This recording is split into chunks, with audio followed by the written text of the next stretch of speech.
This is going to be a long one. I find myself very conflicted about the Final Fantasy VII Remake.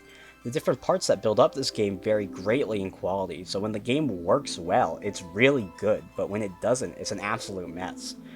This is my first Final Fantasy game, so I went into this with pretty much a blank slate, but I have heard a lot of hype around the game, and as a JRPG fan, it got me pretty excited too. So, did the game live up to my expectations? No, not really, but it's not entirely a bad game. Also, I'm going to have some kind of vague spoilers for later parts of the game, so just be aware of that.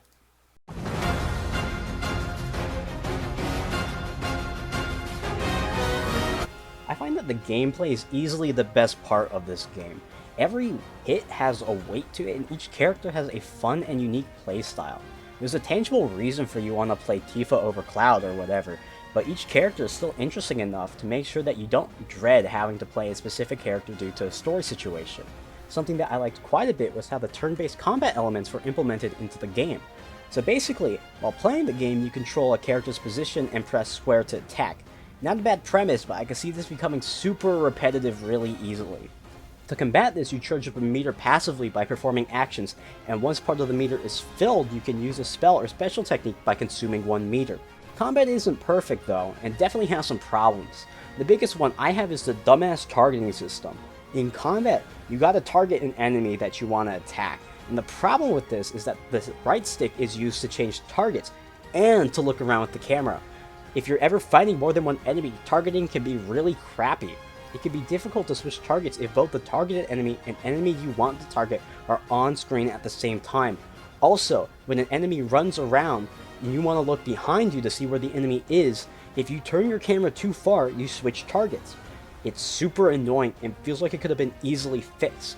The 2 triggers on the controller are used to quickly pull up the command menu for your other party members, but that menu is also easily accessible from pressing X and left or right on the D-pad, which is just 1 extra button input. I feel like these triggers could have been used to switch targets instead of the right stick, and if you still want to have the quick menu pull up, maybe you could press X and the trigger at the same time. I'm not sure exactly how well this would work, but it feels much better than how things are now.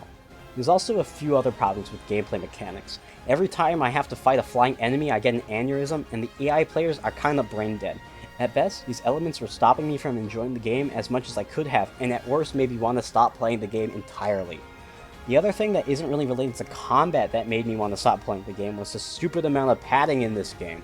You probably have heard this multiple times before, but it feels like this is a 15 to 20 hour game stretched out to be a little bit over 30.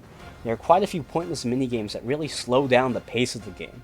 On top of this, the side quests are super boring. I was trying to do a handful of them when I was starting out, but as the game got closer to its conclusion, I skipped over them because I just wanted to be finished with this game.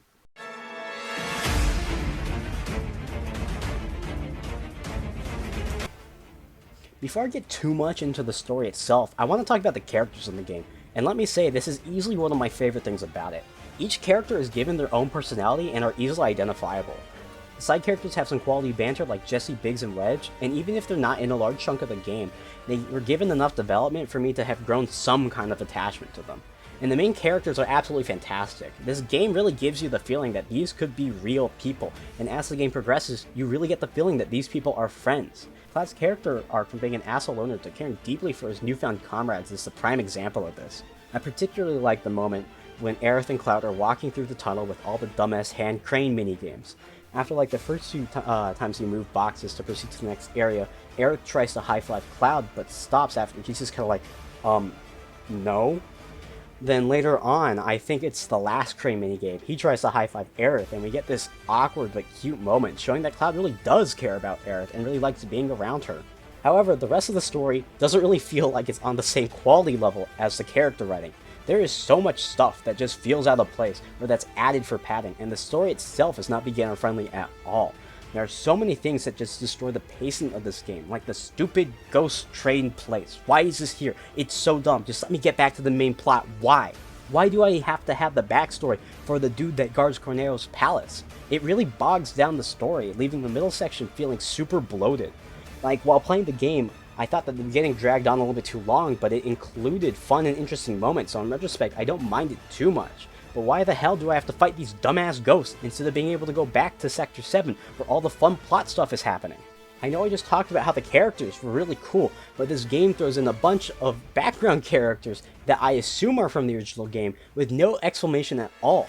Towards the end of the game, they introduce a character named Zack as some sort of plot twist, and once again, I'm only left to assume that this is an important character from the original game, but as a new player, I have no idea who this is or why I should care.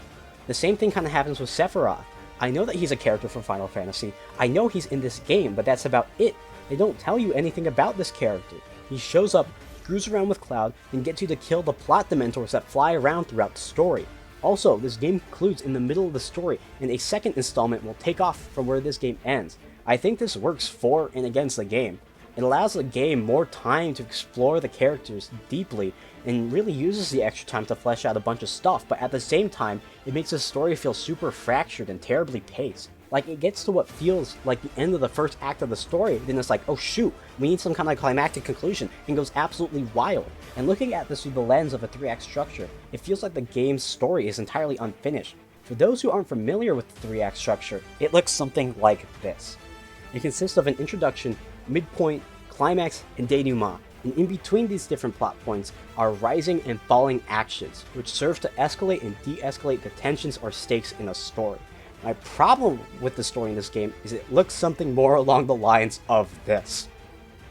Now, the 3-act structure isn't an end-all be-all, but it does certainly help when analyzing or constructing a story. The problem that this game faces is that it's only a part of the overall story, but still must provide an engaging experience that is narratively satisfying, but I feel that it ultimately fails at this. The game is an introduction to the story, but doesn't really balance the rising and falling actions very well, and because the game ends with the inciting incident but also must increase the stakes so that it feels like the end of a story, it rises too fast to really stick the landing. And I know, it's just part of a story, but Avengers Infinity War was also basically only half a story that gets finished at Endgame, and is still a movie that is able to stand on its own, so I don't think it's too much to ask for the same here. Maybe once the second part of this game comes out, the story ends up working together very nicely, but then on its own, this game is incomplete in the story department. This game's story can't be enjoyed without having to look at other materials that aren't directly connected to the game or out in our hands. I think that on some level, this game fails. So now you're probably asking, Kimada, so what if the story's kinda bad? Aren't most video game stories kinda bad and still good games? And yeah, that's a fair point, but a lot of games don't focus on story. The story of those games are just an excuse so that players could do some cool stuff, but this game doesn't use its story to service the gameplay. Instead, it focuses on story a lot. It's a huge chunk of this game, and if a huge part of the game that has a lot of focus on it doesn't pan out very well, it takes a lot away from my overall experience of the game.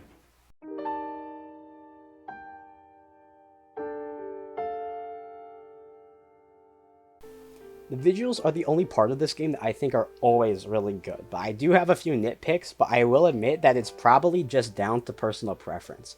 Once again, this game looks really good. The models and background look clean and the animations are super smooth. I'm like 80% sure that they use motion capture for this, but that doesn't really change the fact that the characters' movements are just so slick. I also think that the automated animations when the characters are talking don't look super bad. Like, it's not great, it's automated animation, and you could tell something's wrong, but it's not really apparent the first handful of times you see it. Another thing that I think is super cool about this game is direction of some of the cutscenes.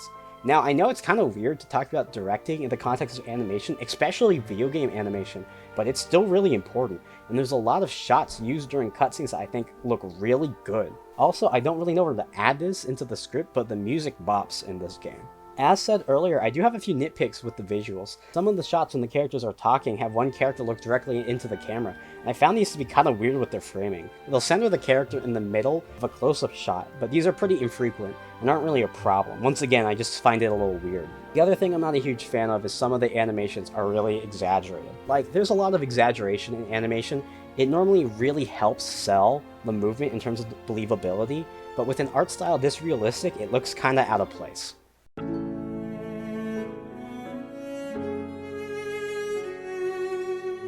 Once again, I don't really know what to think about this game, which is one of the reasons why it took me so long to finish this review. There are things in this game that I really like, but it definitely didn't make up for the parts that fell short. I felt this game was at its best when it wasn't taking itself super seriously, when it was experimenting with new and weird things. The large focus on the narrative really took away from my experience when I felt that the characters and gameplay were consistently stronger. But despite everything I've complained about, I don't hate this game, but I'm not exactly dying to go back to it either. I feel like if you're a fan of Final Fantasy VII, you'll probably like this game a lot. If you're a new fan looking for a great story, I would either skip over this game or wait until the second part comes out. And if you're a new player that doesn't really care about story and is just looking for a fun game, maybe pick this one up. The gameplay is consistently pretty fun, but does fall flat during certain segments, but is overall a good experience. Anyway, those are my thoughts on Final Fantasy VII Remake, only about a month after the game was released. If you made it all the way to the end and enjoyed the video, maybe consider subscribing to listen to me complain about other video games I like, or want to check out some of my other stuff that isn't directly related to video games. Now, I keep saying this, but I do actually plan on making a video essay about JoJo, and if you're interested, subscribe and you will hopefully be notified when that happens. So anyway, as always, I've been Kimada Kimpa, and thank you for listening to my TED Talk. I would be lost, drifting on.